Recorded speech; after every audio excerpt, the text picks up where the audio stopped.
Be brave.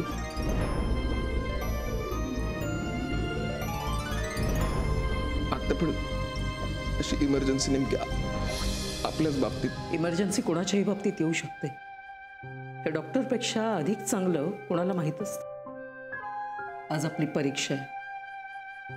ही केस वेगळी आहे कारण ती आपली आहे.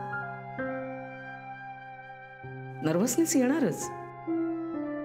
We are doctors first, right? मनातले बाकीचे सगळे विचार काढून टाक and just concentrate on Monica. हो सत्य. या समोरच्या कॉटवर मोनिका आहे. ती आपल्याच घरातली मुलगी, हे विसरायचं. अरे यापेक्षाही अशा कित्येक कठीण डिलिव्हरीज आपण केलेल्या आहेत आणि त्याही सक्सेसफुल. बी प्रिपेअर्ड. स्वतःवर विश्वास ठेव अँड लेट्स डू इट.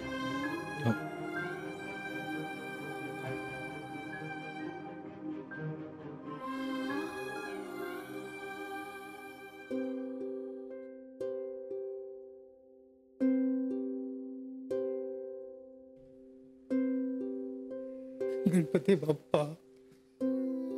अहो अहो काय झालं? नाही, काही नाही. नाही कळतंय मला, पण घाबरू नका हो.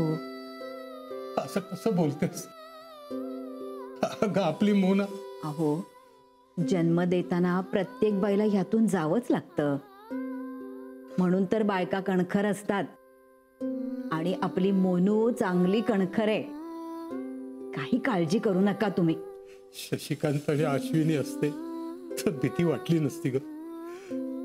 पण ते गेल्यानंतर आपली माणसं आपल्यातून असं अचानक निघून जाण्याची भीती मनात बसले. हे बघा, हे असले विचार मनात सुद्धा आणायचे नाहीत, कळलं? हो. जाणारे गेले, आता त्या कटू आठवणी कशाला काढायच्या? हा,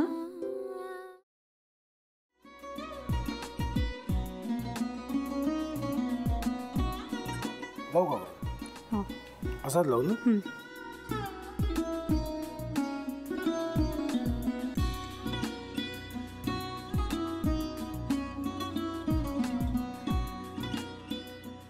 आता काय करायचंय? आता आपण ड्राय स्टफिंग दुसरं काय करणार आपण त्यात?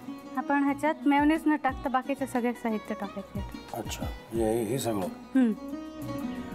ऋतू, माझा तर विश्वासच बसत नाहीये.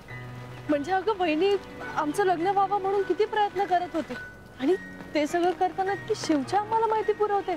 नाही, मला नाही वाटत.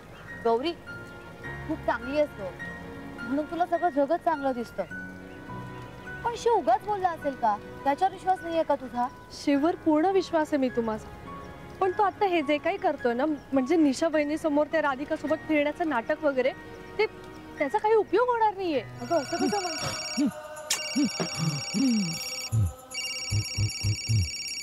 अगं नीलिमा, जतीन भाईंचा कॉल आहे. हो माहितीये. रिसीव कर ना. अगं बघ, कट झाला. आता तू रिसीव केला नाहीस म्हणून ते मला करतील. अब पुन्हा आला बघ, घे बघू. पण हे एक ना एक दिवस घडणारच होतं. आता मला कळलं तुम्ही 2 दिवस झाले काय सांगत होता ते. बनू हे संकेत असतात आणि हे ठरवून येत नसतात. मी बाहेर तुमची वाट बघते.